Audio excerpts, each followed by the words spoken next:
Hello everyone, मैं doctor प्रगति गुप्ता और आज इस वीडियो में हम बात करने वाले हैं कुछ ऐसी डाइट के बारे में जो प्री कंसेप्शन आपको फॉलो करनी है। मतलब अगर आप कंसीव करने का प्लान कर रहे हो तो एटलीस्ट 3 मंथ्स प्रायर आपको इस तरीके की डाइट लेनी स्टार्ट करनी है। क्या क्या फूड आइटम्स हमें इनटेक करने हैं जिससे आप नेचुरली इजीली कंसीव कर सकें।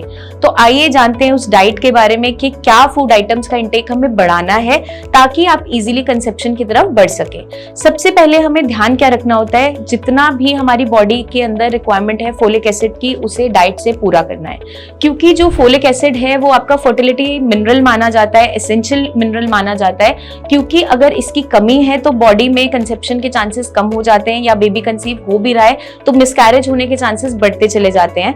अगर हम चाहते हैं कि बेबी की हेल्थ अच्छी रहे, उसकी ब्रेन एंड स्पाइन की ग्रोथ अच्छी रहे और जल्दी से कंसीव हो पाए, तो folic acid enriched food items का इंटेक हमें बढ़ाना है।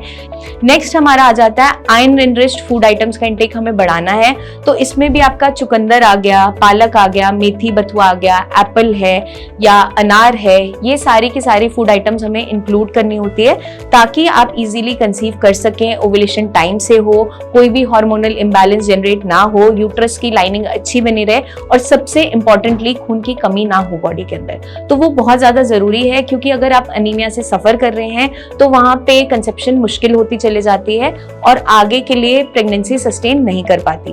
तो ये बहुत इंपॉर्टेंटली हमें ध्यान रखना है। नेक्स्ट आपका आ जाता है omega 3 fatty acid enriched diet.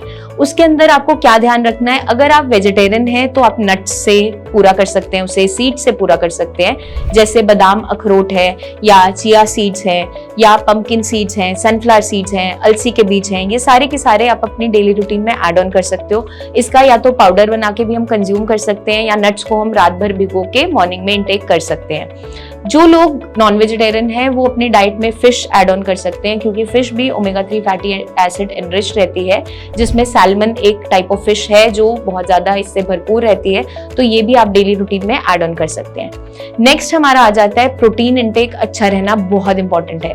तो प्रोटीन इंटेक में आप क्या कर सकते हो, जितनी भी पल्सेस हैं आपकी, दालें हैं, चना है, इसका इंटेक आप बढ़ा सकते हो ताकि बॉडी में कोई भी डेफिशिएंसी ना बने, बॉडी में स्ट्रेंथ बनी रहे, ओव्यूलेशन टाइमली होती रहे, कोई भी हार्मोनल इंबैलेंस ना बने और सबसे इंपॉर्टेंटली आपकी यूट्रस लाइनिंग अच्छे से बनती रहे। यूट्रस लाइनिंग जितनी आपकी स्ट्रेंथन अप रहेगी उतने chances of conception, better implantation possible होता चला जाता है। तो इस चीज का हमें खास ध्यान रखना है। अपनी डाइट में हमें फाइबर एनरिच्ड डाइट का इंटेक जरूर करना है, जिसके अंदर आपके होल ग्रेन्स भी आ जाते हैं, जैसे ब्राउन राइस हो गया, किनोआ हो गया, ओट्स हो गया। ये सारी की सारी चीजें हमें डाइट में लेनी जरूरी है ताकि आपका गट भी हेल्दी रहे, आपका ओवरऑल मेटाबॉलिज्म भी अच्छा चलता रहे। तो इस चीज का हमें खास ध्यान रखना है। और बहुत ज्यादा हमें जरूरी एक चीज और भी है, वो है कैल्शियम और vitamin D enriched food items. तो कैल्शियम के अंदर आप जितने भी डेयरी प्रोडक्ट्स है उसका इंटेक कर सकते हो, चाहे आपका दूध है, दही है, छाछ है, लस्सी है, पनीर है, ये आप इंटेक कर सकते हैं। बटर है, घी है, इसका इंटेक भी मॉडरेशन में आप कर सकते हैं ताकि आपकी बॉडी में कैल्शियम की डेफिशिएंसी ना बने। विटामिन डी आपकी बॉडी एनरिच्ड रहे, तो धूप में आपको एक्सपोजर बहुत इंपॉर्टेंट है, बट वो अर्ली मॉर्निंग सनलाइट आपको लेना जरूरी है।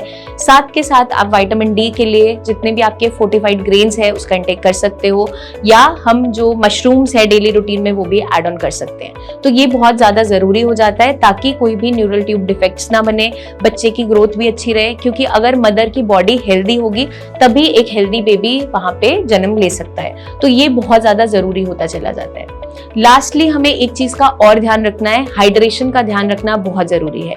तो हाइड्रेशन के लिए पहले तो हम अपनी बॉडी को हाइड्रेटेड रखने के लिए पानी का इंटेक अच्छी मात्रा में रखेंगे, क्योंकि अगर आपकी बॉडी डिहाइड्रेशन में जाती है तो जितने भी आपकी बॉडी के फ्लूइड्स हैं वो बहुत ज्यादा थिक होते चले जाते हैं, कंसेप्शन के चांसेस कम होते चले जाते हैं, सर्वाइकल म्यूकस की थिकनिंग होने लगती है, तो वहां पे जो आपका स्पर्म है वो सर्वाइव नहीं कर पाता और यूट्रस तक नहीं पहुंच पाता।